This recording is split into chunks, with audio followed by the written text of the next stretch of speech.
अध्याय 4। फिर यीशु पवित्र आत्मा से भरा हुआ यरदन से लौटा और 40 दिन तक आत्मा के सिखाने से जंगल में फिरता रहा और शैतान उसकी परीक्षा करता रहा। उन दिनों में उसने कुछ ना खाया और जब वे दिन पूरे हो गए तो उसे भूख लगी। तब शैतान ने उससे कहा, यदि तू परमेश्वर का पुत्र है तो इस पत्थर से कहे कि रोटी बन जाए। यीशु ने उसे उत्तर दिया, लिखा है, मनुष्य केवल रोटी से जीवित न रहेगा। तब शैतान उसे ले गया और उसको पल भर में जगत के सारे राज्य दिखाए और उससे कहा, मैं ये सब अधिकार और इनका वैभव तुझे दूंगा, क्योंकि वो मुझे सौंपा गया है और जिसे चाहता हूं उसी को दे देता हूं। इसलिए यदि तू मुझे प्रणाम करे तो ये सब तेरा हो जाएगा। यीशु ने उसे उत्तर दिया, लिखा है, तू प्रभु अपने परमेश्वर को प्रणाम कर और केवल उसी की उपासना कर। तब उसने उसे यरूशलेम में ले जाकर मंदिर के कंगूरे पर खड़ा किया और उससे कहा, यदि तू परमेश्वर का पुत्र है तो अपने आप को यहां से नीचे गिरा दे, क्योंकि लिखा है, वो तेरे विषय में अपने स्वर्गदूतों को आज्ञा देगा कि वे तेरी रक्षा करें और वे तुझे हाथों हाथ उठा लेंगे, ऐसा ना हो कि तेरे पांव में पत्थर से ठेस लगे। यीशु ने उसको उत्तर दिया, ये भी कहा गया है, तू प्रभु अपने परमेश्वर की परीक्षा ना करना। जब शैतान सब परीक्षा कर चुका तब कुछ समय के लिए उसके पास से चला गया। फिर यीशु आत्मा की सामर्थ्य से भरा हुआ गलील को लौटा और उसकी चर्चा आसपास के सारे देश में फैल गई। वो उनके आराधनालयों में उपदेश करता रहा और सब उसकी बड़ाई करते थे। फिर वो नासरत में आया, जहां पाला पोसा गया था, और अपनी रीति के अनुसार सब्त के दिन आराधनालय में जाकर पढ़ने के लिए खड़ा हुआ।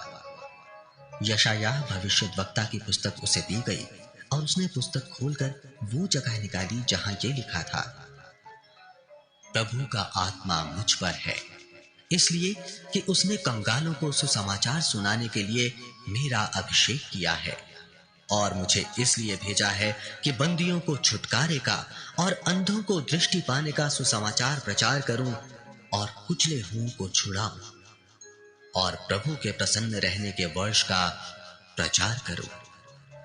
तब उसने पुस्तक बंद करके सेवक के हाथ में दे दी और बैठ गया और आराधनालय के सब लोगों की आंखें उस पर लगी थीं। तब वो उनसे कहने लगा, आज ही ये लेख तुम्हारे सामने पूरा हुआ है।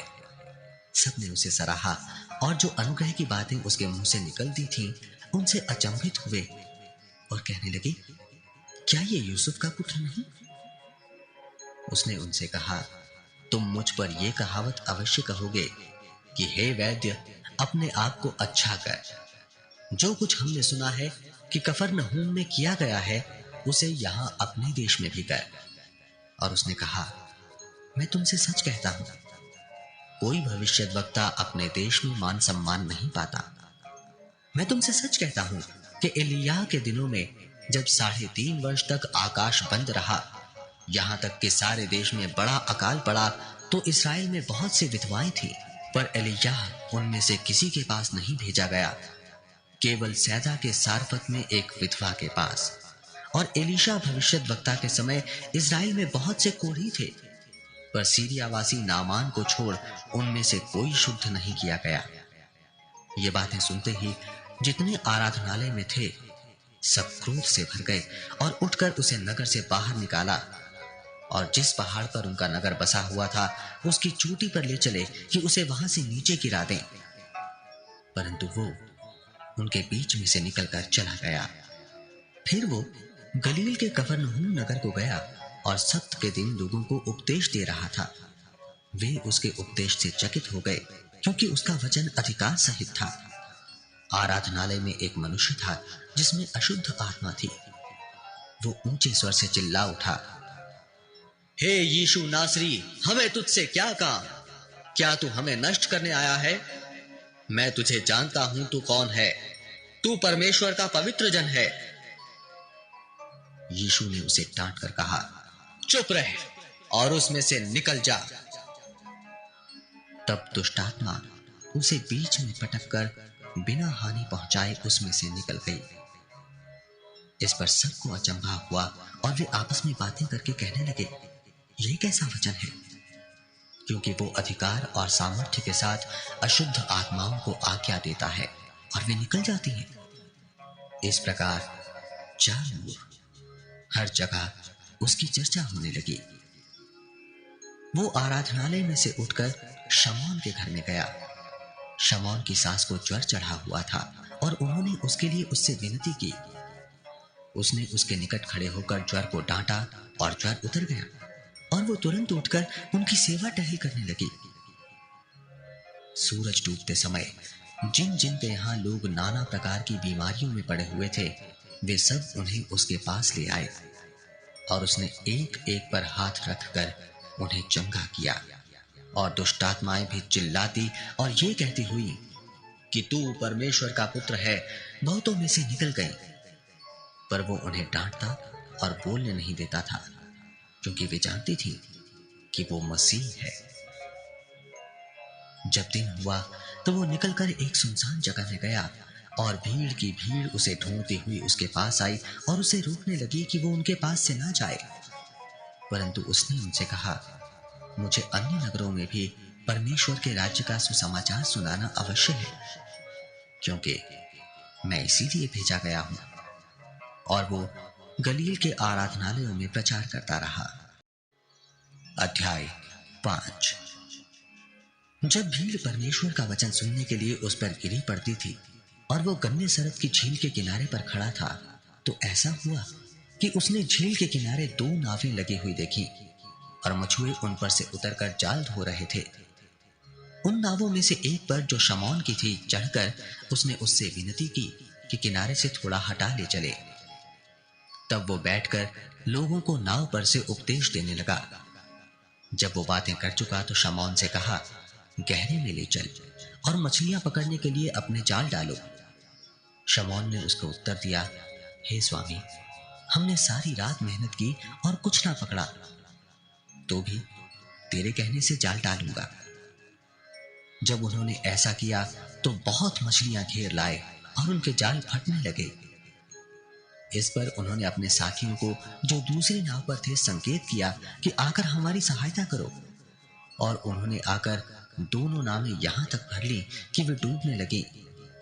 ये देखकर शमौन पतरस यीशु के पांवों पर गिरा और कहा, हे प्रभु, मेरे पास से जा, क्योंकि मैं पापी मनुष्य हूं। क्योंकि इतनी मछलियों के पकड़े जाने से उसे और उसके साथियों को बहुत अचंभा हुआ। और वैसे ही जब्दी के पुत्र याकूब और यूहन्ना को भी, जो शमौन के सहभागी थे, अचंभा हुआ।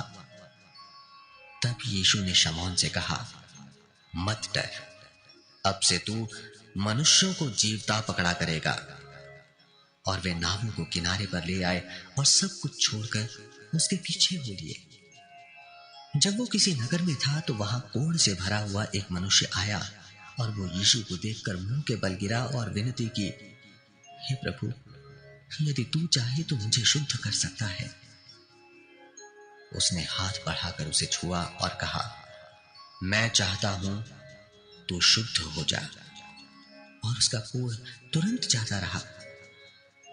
तब उसने उसे चिताया, किसी से ना कहे, परंतु जाके अपने आप को याजक को दिखा और अपने शुद्ध होने के विषय में जो कुछ मूसा ने चढ़ावा ठहराया है उसे चढ़ा कि उन पर गवाही हो। परंतु उसकी चर्चा और भी फैलती गई और भीड़ की भीड़ उसकी सुनने के लिए और अपनी बीमारियों से चंगा होने के लिए इकट्ठी हुई। परंतु वो जंगलों में अलग जाकर प्रार्थना किया करता था। एक दिन ऐसा हुआ कि वो उपदेश दे रहा था और फरीसी और व्यवस्थापक वहां बैठे हुए थे, जो गलील और यहूदिया के हर एक गांव से और यरूशलेम से आए थे और चंगा करने के लिए प्रभु की सामर्थ्य उसके साथ थे। उस समय कई लोग एक मनुष्य को, जो लकवे का रोगी था, खाट पर लाए और वो उसे भीतर ले जाने और यीशु के सामने रखने का उपाय ढूंढ रहे थे।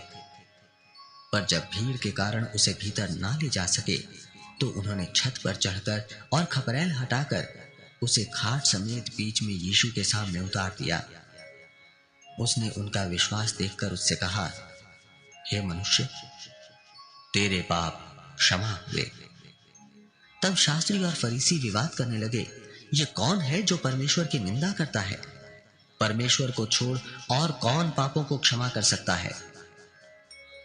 यीशु ने उनके मन की बातें जानकर उनसे कहा, तुम अपने मनों में क्या विवाद कर रहे हो? सहज क्या है?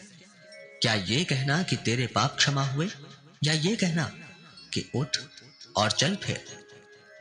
परंतु इसलिए कि तुम जानो कि मनुष्य के पुत्र को पृथ्वी पर पाप क्षमा करने का भी अधिकार है। उसने उस लकवे के रोगी से कहा, मैं तुझसे कहता हूं, उठ और अपनी खाट उठाकर अपने घर चला जा। वो तुरंत उनके सामने उठा और जिस पर वो पड़ा था उसे उठाकर परमेश्वर की बड़ाई करता हुआ अपने घर चला गया। तब सब चकित हुए और परमेश्वर की बड़ाई करने लगे और बहुत डर कर कहने लगे, आज हमने अनोखी बातें देखी हैं। इसके बाद वो बाहर गया और लेवी नामक एक चुंगी लेने वाले को चुंगी की चौकी पर बैठे देखा और उससे कहा, मेरे पीछे हो ले। तब वो सब कुछ छोड़कर उठा और उसके पीछे हो लिया। तब लेवी ने अपने घर में उसके लिए एक बड़ा भोज दिया और चुंगी लेने वालों की और अन्य लोगों की जो उसके साथ भोजन करने बैठे थे एक बड़ी भीड़ थी। इस पर फरीसी और उनके शास्त्री उसके चेलों से ये कहकर कुड़कुड़ाने लगे, तुम चुंगी लेने वाले और पापियों के साथ क्यों खाते पीते हो? यीशु ने उनको उत्तर दिया, वैद्य भले चंगों के लिए नहीं परंतु बीमारों के लिए आवश्यक है। मैं धर्मियों को नहीं परंतु पापियों को मन फिराने के लिए बुलाने आया हूं। उन्होंने उससे कहा, यूहन्ना के चेले तो बराबर उपवास रखते और प्रार्थना किया करते हैं, और वैसे ही फरीसियों के चेले भी, परंतु तेरे चेले तो खाते पीते हैं। यीशु ने उनसे कहा, क्या तुम बरातियों से जब तक दूल्हा उनके साथ रहे उपवास करवा सकते हो? परंतु वे दिन आएंगे जिनमें दूल्हा उनसे अलग किया जाएगा, तब वे उन दिनों में उपवास करेंगे। उसने एक और दृष्टांत भी उनसे कहा, कोई मनुष्य नए वस्त्र में से फाड़कर पुराने वस्त्र में पैबंद नहीं लगाता, नहीं तो नया फट जाएगा और वो पैबंद पुराने में मेल भी नहीं खाएगा। और कोई नया दाखरस पुरानी मशकों में नहीं भरता, नहीं तो नया दाखरस मशकों को फाड़कर बह जाएगा और मशकें भी नष्ट हो जाएंगी, परंतु नया दाखरस नई मशकों में भरना चाहिए। कोई मनुष्य पुराना दाखरस पीकर नया नहीं चाहता, क्योंकि वो कहता है कि पुराना ही अच्छा है।